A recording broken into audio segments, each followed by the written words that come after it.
Hello student, welcome to the math solver. आज इस video में हम क्लास 12 गणित के अध्याय 3 मैट्रिसेस की प्रश्नावली 3.1 को सॉल्व करेंगे। इससे पहले अगर आपने हमारी प्रश्नावली 1.1 की वीडियो ना देखी हो, वीडियो के डिस्क्रिप्शन में दिया गया है, वहाँ पे जाके देखें। और हाँ, अगर अभी तक आपने हमारे चैनल मैथ सॉल्वर को सब्सक्राइब ना किया हो तो जाके सब्सक्राइब कर दें और बेल आइकन दबा दें ताकि अगली वीडियो जो मैं बनाऊँ उसका नोटिफिकेशन आप तक पहुँच सके।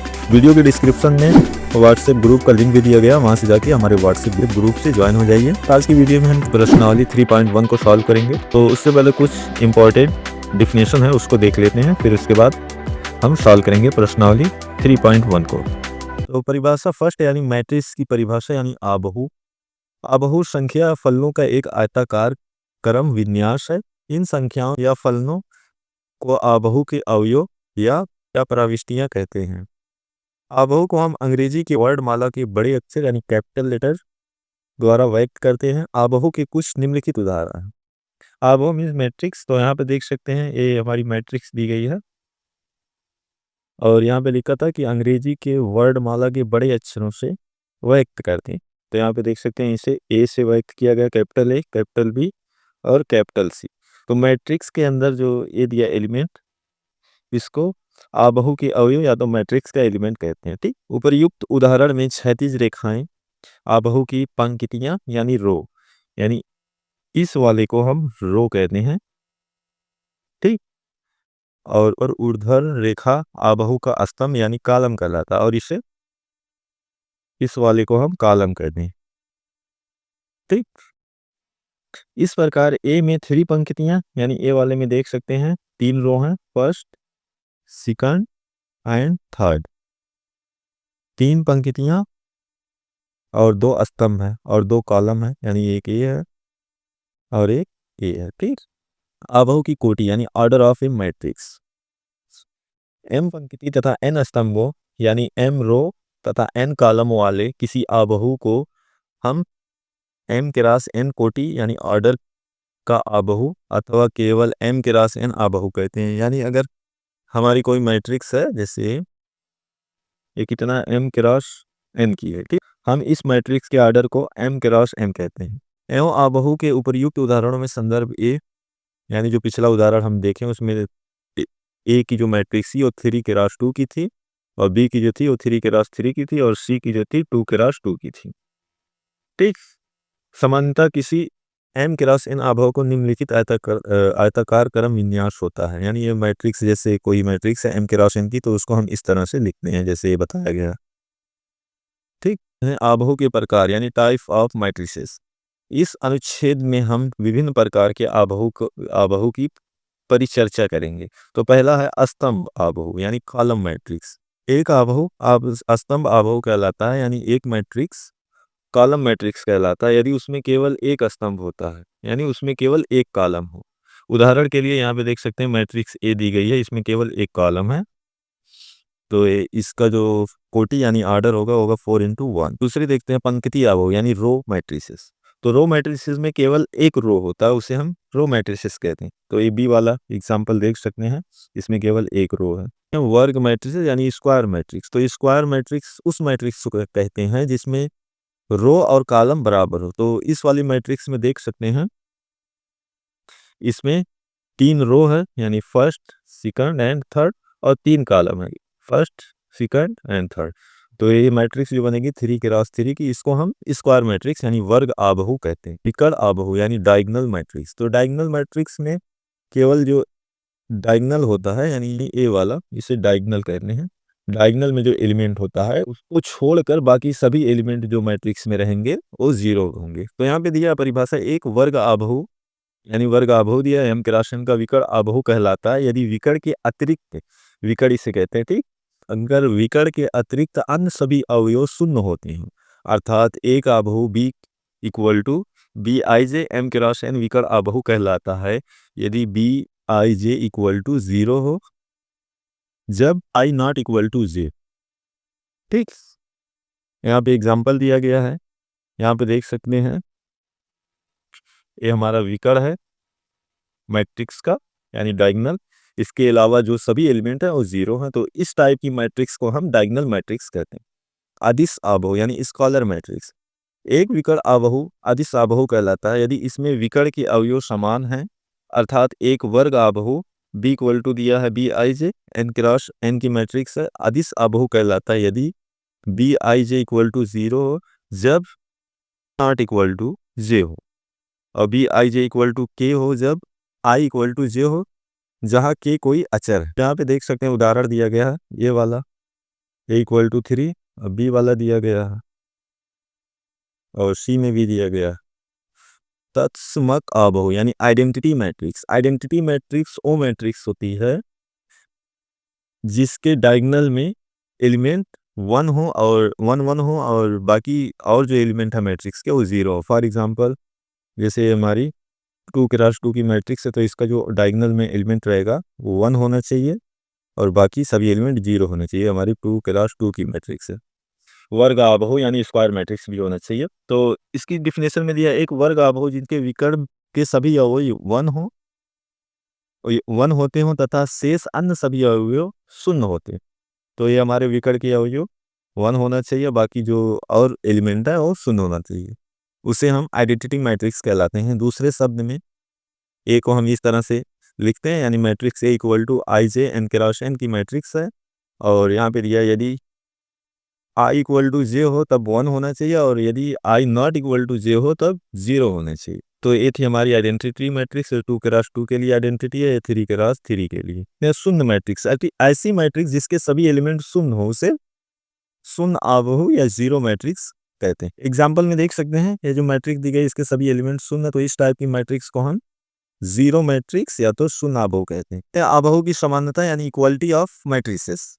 तो परिभाषा दी गई है दो आबहु यानी एक मैट्रिक्स ए इक्वल टू दिया गया आई जे और दूसरी दिया गया बी आई जे समान कहलाता है यदि वे समान कोटि के हो, यानी इसके इन दोनों मैट्रिक्स के आर्डर सेम होना चाहिए तथा ए के प्रति एक अवयव बी के संगत अवयव के समान हो, अर्थात आई तथा जे के सभी मानों के लिए ए आई J equal to B I जे हो। फॉर एग्जाम्पल यहाँ पे उदाहरण दिया गया है 2301 तथा 2301 समान आबहु है। आप ये दोनों मैट्रिक्स देख सकते हैं, ये दोनों इक्वल है, ठीक।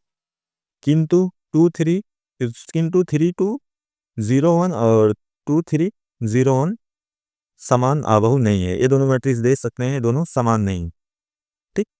तो जब दो मैट्रिक्स एक समान रहे, इसकी दो शर्तें दी गई, वे समान कोटि के यानी उन दोनों मैट्रिक्स का ऑर्डर समान होना चाहिए और दूसरा दिया गया है ए के प्रति एक और बी के संगत अवयव के समान हो, अर्थात आई तथा जे के सभी मानों के लिए ए आई J equal to B I जे हो। तो इस प्रकार के मैट्रिक्स को हम इक्वलिटी ऑफ मैट्रिक्स कहते हैं यानी आबहु की समानता। अब प्रश्नावली सॉल्व करते हैं 3.1। तो 3.1 का पहला क्वेश्चन है आबहु यानी मैट्रिक्स दी गई है इक्वल टू 2 5 19 -7 के लिए ज्ञात कीजिए। तो सबसे पहले फर्स्ट क्या ज्ञात करना है, आबहु की कोटि। तो आबहु की कोटि हमें ज्ञात करना है यानी मैट्रिक्स का ऑर्डर। तो इस मैट्रिक्स का ऑर्डर हम देख सकते हैं, यहाँ पे कितना रो है 1 2 एंड 3 रो है और कॉलम कितना है 1 2 3 4। तो इस मैट्रिक्स में 3 रो और 4 कॉलम है। तो इस मैट्रिक्स का जो आबहु की कोटि होगी यानी पहला आबहु की कोटि यानी order of matrix, order of matrix. तो ऑर्डर ऑफ मैट्रिक्स इसमें 3 रो है यानी 3 इंटू 4 कॉलम है तो हो जाएगा 4। तो इस मैट्रिक्स का आबहु की कोटि क्या होगी 3 क्रॉस 4। दूसरे में पूछा अवयव की संख्या। तो किसी भी मैट्रिक्स के अवयव की संख्या का पता कैसे लगाएं यानी एलिमेंट ऑफ मैट्रिक्स। तो उसके लिए जितना रो है और जितना कॉलम है मल्टीप्लाई कर दो, जो इक्वल आए वही उतना एलिमेंट उस मैट्रिक्स में रहेंगे। तो यहाँ पे देख सकते हैं 3 रो है और 4 कॉलम है तो हो जाएगा 3 इंटू 4।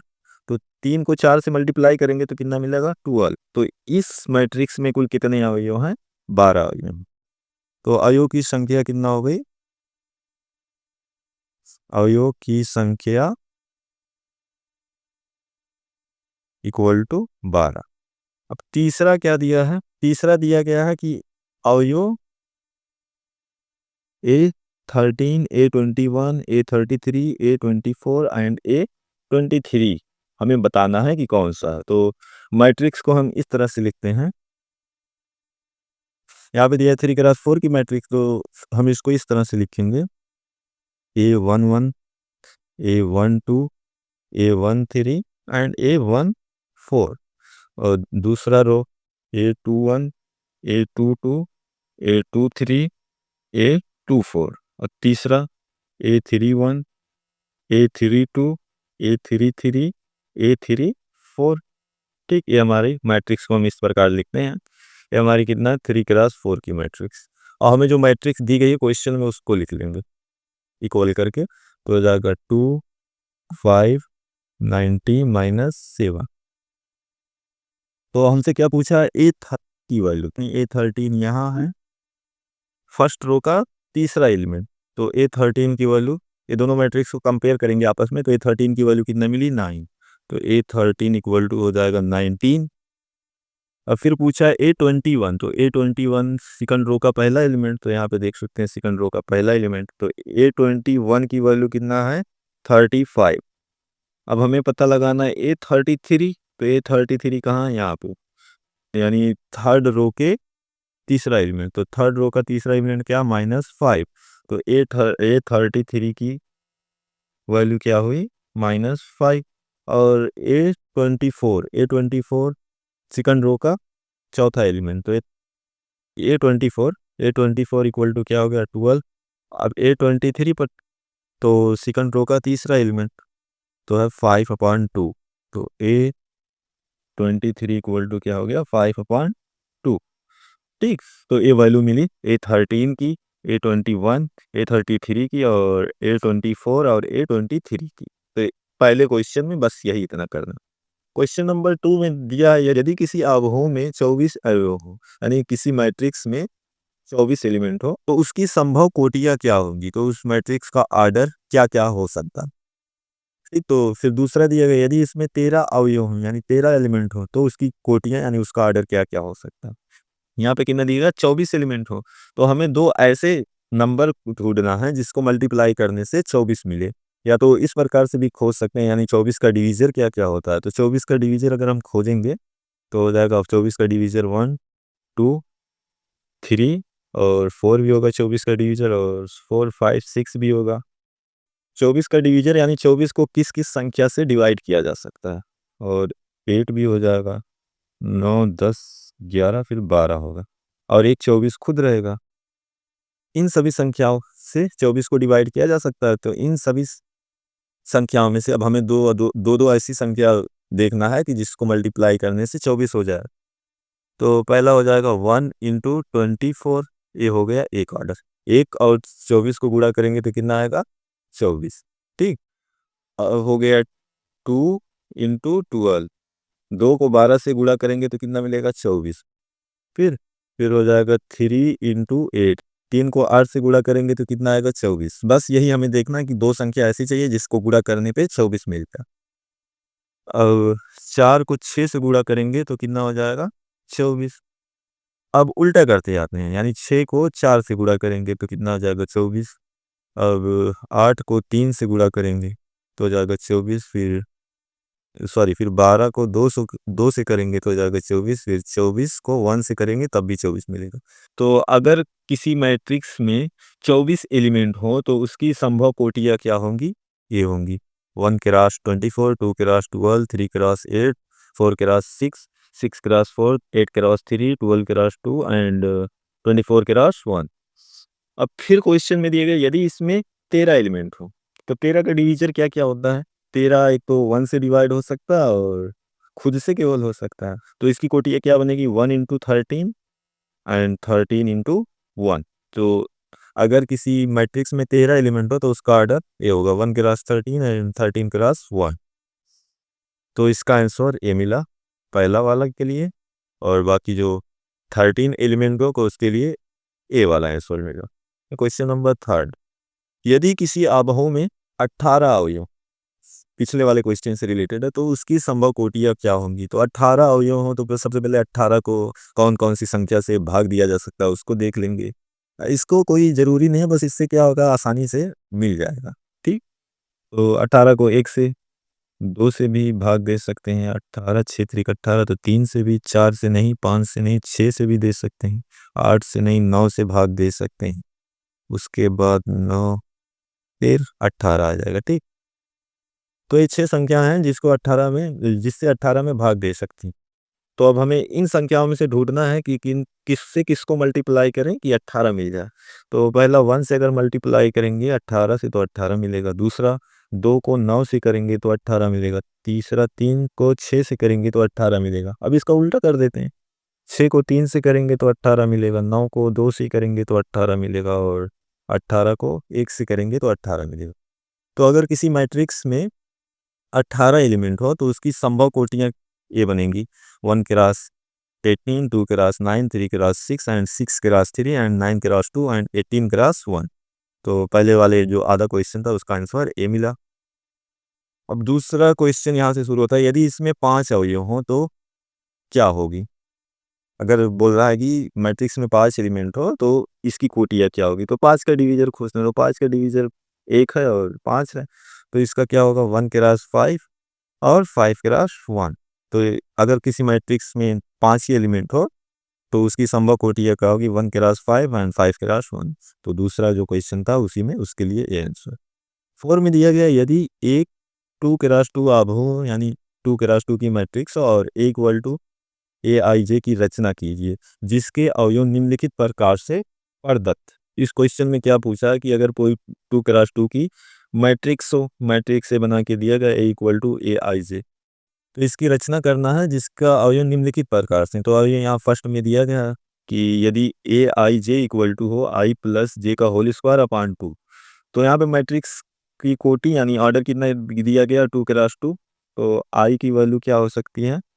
1 एंड 2 और जे की क्या हो सकती है? 1 एंड 2। ठीक, तो हम पहला हल करते हैं। तो पहले में क्या दिया गया है? ए आई जे। तो सबसे पहले आई की वैल्यू 1 लेते हैं और जे की भी 1 लेते हैं। तो 1 1 इक्वल टू क्या हो जाएगा? आई की जगह पे 1 रखेंगे, 1 प्लस 1 का होल स्क्वायर अपान 2। तो 1 प्लस 1 कितना हो जाएगा? 2, 2 का होल स्क्वायर हो जाएगा 4, तो हो जाएगा 4 अपान 2 विच इज इक्वल टू 2।